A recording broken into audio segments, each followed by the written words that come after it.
And here comes the Slytherin team, led by Captain Flint. Malfoy, follow me, follow me. Malfoy was easily the smallest person on the Slytherin team. The rest of them were enormous. Captains, shake hands, said Madam Hooch.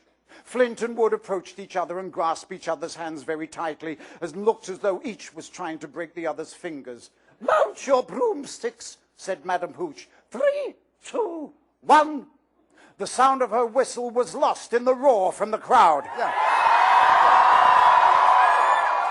As 14 broomsticks rose into the air, Harry felt his hair fly off his forehead. His nerves left him in the thrill of the flight. He glanced around, saw Malfoy on his tail, and sped off in search of the snitch.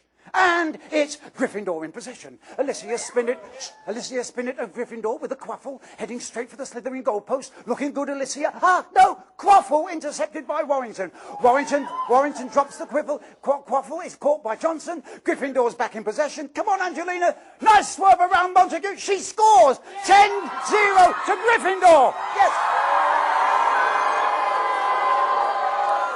Angelina punched the air as she veered around the end of the field. Ouch! Angelina was nearly thrown from her broom as Marcus Flint went smashing into her. Sorry, didn't see you, said Flint, when below the Gryffindors booed. A moment later, Fred Weasley chucked the Beaver's club at the back of Flint's head. Flint's nose smashed into the handle of his broom and began to bleed. That will do! Shrieked Madam Hooch, zooming between them. Penalty shot for Gryffindor for an unprovoked attack on their chaser. Penalty shot to Slytherin for deliberate damage to their chaser. Ah, come off it, miss, howled Fred. But Madam Hooch blew her whistle, and Alicia flew forward to take the penalty. Come on, Alicia, yelled Lee into the silence that had descended on the crowd. Yes, she's beaten the keeper. 22-0 to Gryffindor. Yes! Madam Hooch's whistle ran out again as she soared over to Montague and began shouting at him. A minute later, Katie had put another penalty shot past the Slytherin seeker. Yes! 30-0. Take that, you dirty, cheating. Jordan, if you can't communicate in an unbiased way, I'm telling it like it is, Professor. All right, and it's Gryffindor in possession again as Johnson takes the quaffle, Flint alongside her. Poke him in the eye, Angelina. What? No, it was a joke. It was a joke, Professor. It was a joke. No, Flint's in possession, Flint flying towards the Gryffindor goal post. Come on now, Wood, save! But Flint had scored. There was an eruption of cheers from the Slytherin end. And Lee swore so badly that Professor McGonagall tried and tugged the magical megaphone away from him. Sorry, Professor. Look, I'm sorry. Won't happen again. So, it's Gryffindor in possession, in the lead. And Gryffindor, it was turning into the dirtiest game Harry had ever played. Enraged that Gryffindor had taken such an early lead, the Slytherins were rapidly resorting to any means to take that quaffle.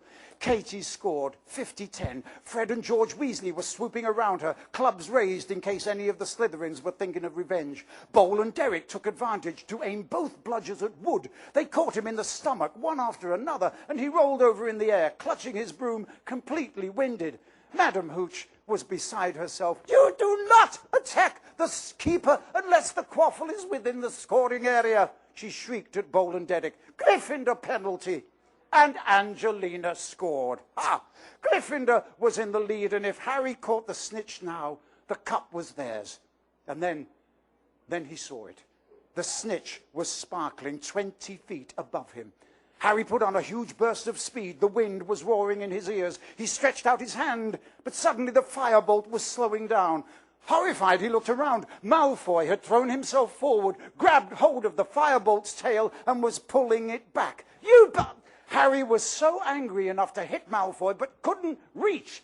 The snitch had disappeared again. Penalty! Penalty to Gryffindor! I've never seen such tactics, Madam Hooch screeched, shooting up to where Malfoy was sliding back onto his Nimbus 2001. You cheating scum! Lee Jordan was howling into the megaphone. You filthy, cheating... Professor McGonagall didn't even bother to tell him off.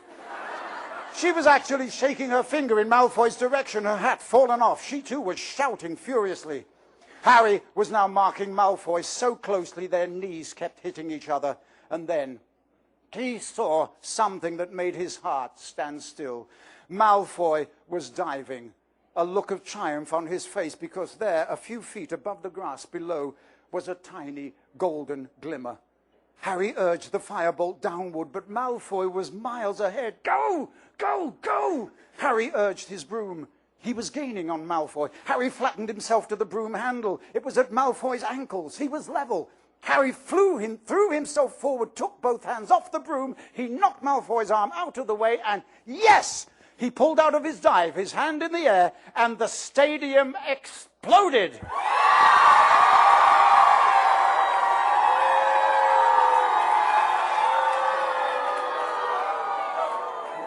Harry pulled out of his dive. He soared above the crowd, an odd ringing in his ears.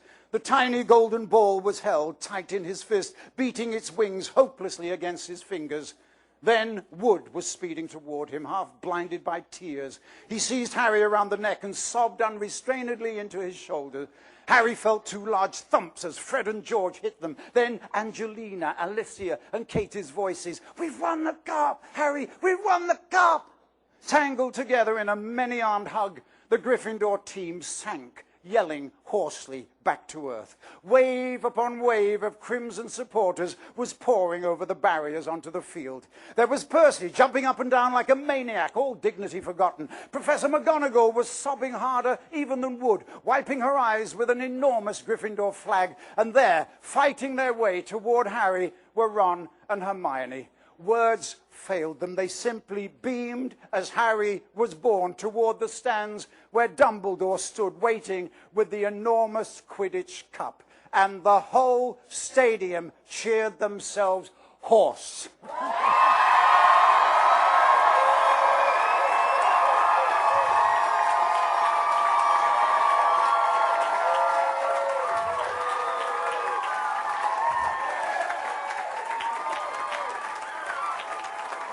Ladies and gentlemen,